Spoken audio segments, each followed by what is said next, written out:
New ಡೆಲ್ಲಿಯಲ್ಲಿ ಈ ಒಂದು ಜಾಗಕ್ಕೆ ಬಂದ್ರೆ 5 ನಿಮಿಷಕ್ಕೊಂದೊಂದು ಪ್ಲೇನ್ ನ ನೋಡಬಹುದು. ಎಲ್ಲಿಗೆ ನಮಸ್ಕಾರ, ನಾವಿದ್ವಿ ನ್ಯೂ ಡೆಲ್ಲಿಯಲ್ಲಿ. ನಾವಿವತ್ತು ಹೋಗ್ಬೇಕು ಅನ್ಕೊಂಡಿರೋದೇ ಡೆಲ್ಲಿ ಗೇಟ್. ರೈಲ್ವೆ ಸ್ಟೇಷನ್ ಇಂದ ಡೆಲ್ಲಿ ಗೇಟ್ 2 ಕಿಲೋಮೀಟರ್ ಆಗುತ್ತೆ. ನಾವು 2 ಕಿಲೋಮೀಟರ್ ಅಷ್ಟೇ ಅಂತ ನಡ್ಕೊಂಡೇ ಹೊರಟ್ವು. ಬೆಳಗ್ಗೆ ತಿಂಡಿ ಬೇರೆ ಮಾಡಿರ್ಲಿಲ್ಲ. ಹೋಗೋ ದಾರಿಯಲ್ಲಿ ಈ ಒಂದು ಜಾಗದಲ್ಲಿ ತಿಂಡಿ ಮಾಡಿದ್ವಿ. ಆದ್ರೆ ತಿಂಡಿ ಒಂದ್ ಸ್ವಲ್ಪ ಇಷ್ಟ ಆಗ್ಲಿಲ್ಲ, ಯಾಕೆಂತಂದ್ರೆ ಇಲ್ಲಿನ ಟೇಸ್ಟ್ ಡಿಫ್ರೆಂಟ್ ಇರುತ್ತೆ. ಅಲ್ಲಿಂದ ಮುಂದೆ ಬಂದು ಡೆಲ್ಲಿ ಗೇಟ್ ತಲುಪೇ ಬಿಟ್ವಿ. ಇಲ್ಲಿ ನೇತಾಜಿ ಸುಭಾಷ್ ಚಂದ್ರ ಬೋಸ್ ಸ್ಟ್ಯಾಚು ಮತ್ತು ಡೆಲ್ಲಿ ಗೇಟ್ ನ ನೋಡಬಹುದು. ಹಾಗೆ ಇಲ್ಲಿ ಟೈಮ್ ಪಾಸ್ ಮಾಡೋದಕ್ಕೆ ವಿಶಾಲವಾದ ಪಾರ್ಕ್ ಇದೆ. ಡೆಲ್ಲಿ ಗೇಟ್ ನೋಡ್ಕೊಂಡು ನಾವು ಹೊರಟಿದ್ದೆ ಕುತುಬ್ ಮಿನಾರ್ಗೆ. ಡೆಲ್ಲಿ ಗೇಟ್ ಇಂದ ಕುತುಬ್ ಮಿನಾರ್ 15 ಕಿಲೋಮೀಟರ್ ಆಗುತ್ತೆ. ನಾವು ಬಂದಿದ್ದು ಆಟೋದಲ್ಲಿ. ಆಟೋಗಿಂತ ನೀವು ಕ್ಯಾಬ್ ನ ಮಾಡ್ಕೊಳ್ಳಿ, ಯಾಕಂದ್ರೆ ಎರಡಕ್ಕೂ ಕೂಡ ಸೇಮ್ ಪ್ರೈಸ್ ಇರುತ್ತೆ. ಡೆಲ್ಲಿ ಸೆಕೆಗೆ ಕ್ಯಾಬೇ ಬೆಸ್ಟ್, ಯಾಕಂದ್ರೆ AC ಇರುತ್ತೆ. ಆಟೋದಲ್ಲಿ ಈ ಒಂದು ಫೆಸಿಲಿಟೀಸ್ ಸಿಗೋದಿಲ್ಲ.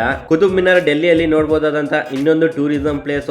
ಈ ಜಾಗ ಕೂಡ ತುಂಬಾ ಸಖತ್ತಾಗಿತ್ತು. ಇಲ್ಲಿ ಎಂಟ್ರಿಗೆ ಈ ರೀತಿಯಾದ ಒಂದು ಕಾಯಿನ್ ಕೊಡ್ತಾರೆ. ಸೇಮ್ ಮೆಟ್ರೋ ಟ್ರೈನ್ ಅಲ್ಲಿ ಕೊಡ್ತಾರಲ್ಲ ಆ ರೀತಿ ಕಾಯಿನ್ ಇರುತ್ತೆ. ಹಾಗೆ ಇಲ್ಲಿ ಟೈಮ್ ಪಾಸ್ ಮಾಡೋದಕ್ಕೆ ಒಳ್ಳೆ ಪಾರ್ಕ್ ಕೂಡ ಇದೆ. ಕುತುಬ್ ಮಿನಾರ್ ಮೇಲೆ ನೋಡ್ತಾ ಇದ್ರೆ 2 ನಿಮಿಷಕ್ಕೊಂದೊಂದು ಪ್ಲೇನ್ ಹೋಗ್ತಾನೆ ಇರುತ್ತೆ. ನೋಡಕ್ಕಂತೂ ತುಂಬಾ ಚೆನ್ನಾಗಿರುತ್ತೆ. ಹಾಗೆ ಇಲ್ಲಿ ಫೋಟೋ ಶೂಟಿಂಗ್ ಕೂಡ ಒಳ್ಳೆ ಜಾಗ. ನೀವೇನಾದ್ರೂ ನ್ಯೂ ಡೆಲ್ಲಿಗೆ ಬಂದ್ರೆ ಈ ಒಂದು ಸ್ಪಾಟ್ ಅನ್ನ ಮಿಸ್ ಮಾಡಕ್ ಹೋಗ್ಬೇಡಿ. ಈ ರೀಲ್ ಇಷ್ಟ ಆದ್ರೆ ಲೈಕ್ ಮಾಡಿ, ಹಾಗೆ ನಮ್ಮ ಒಂದು ಪೇಜ್ ಅನ್ನ ಫಾಲೋ ಮಾಡಿ. ಧನ್ಯವಾದ.